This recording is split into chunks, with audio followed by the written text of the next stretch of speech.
আমরা মাছে ভাতে বাঙালিরা মাছ খেতে কিন্তু সবাই ভালোবাসি। আজকে আমি আপনাদের সাথে শেয়ার করব একটি মাছের রেসিপি। নমস্কার বন্ধুরা, স্বপ্নার কিচেনে আপনাদের সবাইকে স্বাগত জানাই। আমার আজকের রেসিপি কাতলা মাছ ভাপা। আজকে আমি অন্য রকমভাবে কাতলা মাছ ভাপাটা বানিয়ে দেখাবো। বানানো খুবই সহজ, আর গরম গরম ভাতের সাথে এই কাতলা মাছ ভাপাটা খেতে কিন্তু দারুণ লাগে। খুব কম সময় আর চট জলদি রেসিপিটা কিন্তু বানানো যায়। আশা করি আজকের এই রেসিপিটা আপনাদের ভালো লাগবে। যদি রেসিপিটা আপনাদের ভালো লেগে থাকে অবশ্যই ভিডিওটাকে একটা লাইক করে দেবেন। তাহলে দেখে নেওয়া যাক আমার আজকের রেসিপিটা। কাতলা মাছ ভাপা বানানোর জন্য এখানে নিয়ে নিয়েছি 5 পিস কাতলা মাছ। আর মাছটাকে আমি আগে থেকেই কিন্তু খুব ভালো করে জল দিয়ে ধুয়ে জলটাকে ঝরিয়ে রেখে দিয়েছি। এবারে মাছের জন্য প্রথমে একটা মশলা রেডি করে নেব। মশলাটা রেডি করার জন্য মিক্সিং জারের মধ্যে দিয়ে দেবো 2 চা চামচ গোটা জিরে, দেব 4 থেকে 5টা শুকনো লঙ্কা, তবে ঝালটা আপনারা আপনাদের নিজেদের স্বাদ অনুসারে অ্যাড করবেন। আর দিয়ে দেবো সামান্য পরিমাণ একটু জল।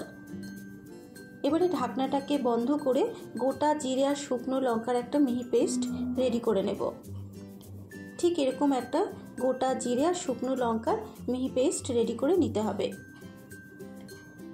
মশলাটা রেডি করে নেওয়া হয়ে গেলে এবার মাছের মধ্যে দিয়ে দেবো স্বাদ মতো নুন,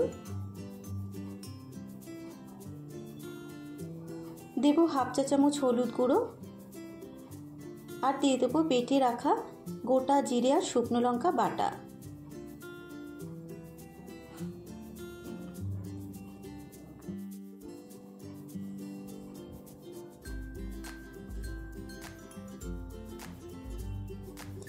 এবারে নুন, হলুদ গুঁড়ো, জিরে, শুকনো লঙ্কা বাটাটা দেবার পর মাছটাকে খুব ভালো মতো করে মেখে নেব।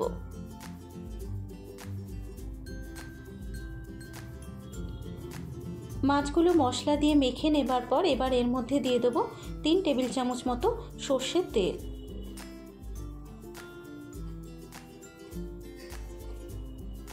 সর্ষের তেলটা দেবার পর আবারও মাছটাকে খুব ভালো মতো করে মেখে নিয়ে এভাবে মাছটাকে 10 থেকে 15 মিনিট মতো রেখে দেব, যাতে মাছের মধ্যে নুন আর মশলাটা খুব ভালো মতো ঢুকে যায়। 15 মিনিট পর এবার কড়াইতে দিয়ে দেবো 2 চা চামচ মতো সর্ষের তেল। এবারে তেলটাকে খুব ভালো করে গরম করে নেব। তেলটা গরম হয়ে যাবার পর এবার এই তেলের মধ্যে ম্যারিনেট করে রাখা মাছগুলোকে দিয়ে দেবো।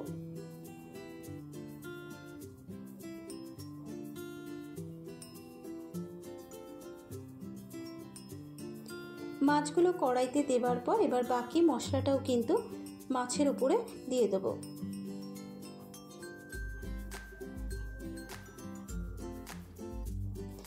বাকি মাছের মশলাটা দেবার পর এবার গ্যাসের ফ্লেমটাকে মিডিয়ামে রেখে এইভাবে মাছটাকে উল্টে পাল্টে হালকা করে একটু ভেজে নেব।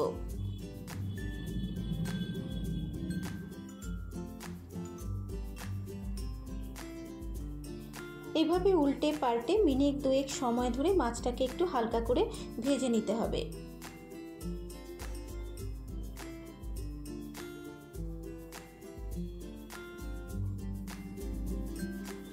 মিনিট 2 সময় ধরে মাছটাকে উল্টে পাল্টে ভেজে নেবার পর এবার মাছটা সেদ্ধ হওয়ার জন্য দিয়ে দেবো এখানে পরিমাণ মতো জল।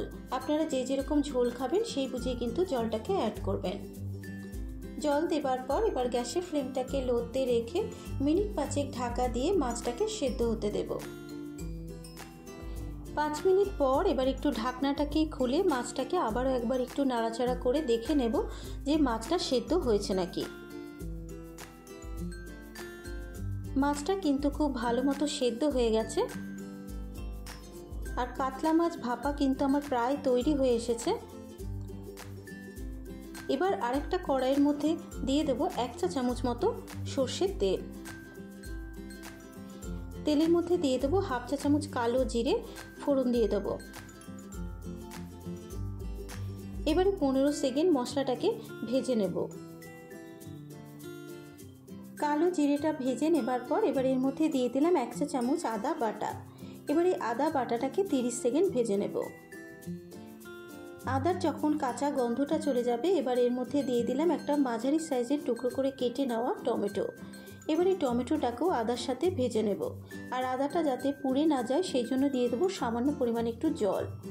জল দেবার পর আবার একবার একটু মিশিয়ে নিয়ে আদা আর টমেটোটাকে একসাথে খুব ভালো মতো করে কষিয়ে নেব। এবার এর মধ্যে দিয়ে দেবো 1/2 চা চামচ মতো হলুদ গুঁড়ো। হলুদ গুঁড়ো দেবার পর এবার খুব ভালো মতো করে মিশিয়ে নিয়ে টমেটোটাকে ভেজে নেব। মিনিট 2 নাড়াচাড়া করে নেবার পর যখন টমেটোটা ঠিক এরকম নরম হয়ে আসবে, এবার এই আদা আর টমেটো কষানোটা মাছের ঝোলের মধ্যে ঢেলে দেব।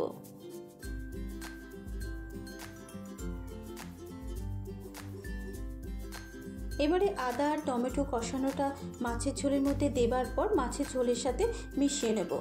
আর মাছটা যেহেতু আমি নুন দিয়ে ভালো মতো করে মেখে নিয়েছিলাম, তাই আর এখানে নুন দিলাম না। টমেটো আর আদাটা দিয়ে নাড়াচাড়া করে নেবার পর এবার সবশেষে দিয়ে দেবো 4টে কাঁচা লঙ্কা আর অল্প পরিমাণ একটু ধনেপাতা কুচি ছড়িয়ে দেবো। তবে ধনেপাতাটা যদি আপনাদের অপছন্দ হয় আপনারা কিন্তু নাও দিতে পারেন।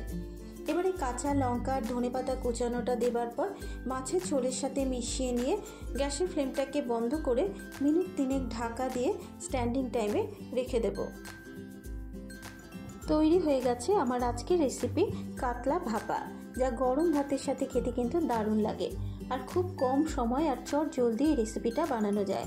আশা করি আজকের এই রেসিপিটা আপনাদের ভালো লেগেছে।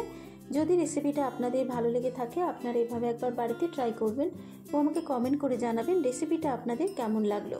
ফেসবুক থেকে দেখলে পেজটা ফলো করার অনুরোধ রইল। আর যারা ইউটিউব থেকে দেখছেন অবশ্যই আমার চ্যানেলটাকে সাবস্ক্রাইব করে পাশে থাকা বেল আইকনটি প্রেস করে দেবেন। আজকের মতো এই পর্যন্ত। আবারও হাজির হয়ে যাব অন্য কোনো নতুন রেসিপি নিয়ে। সুস্থ থাকবেন, ভালো থাকবেন, ধন্যবাদ।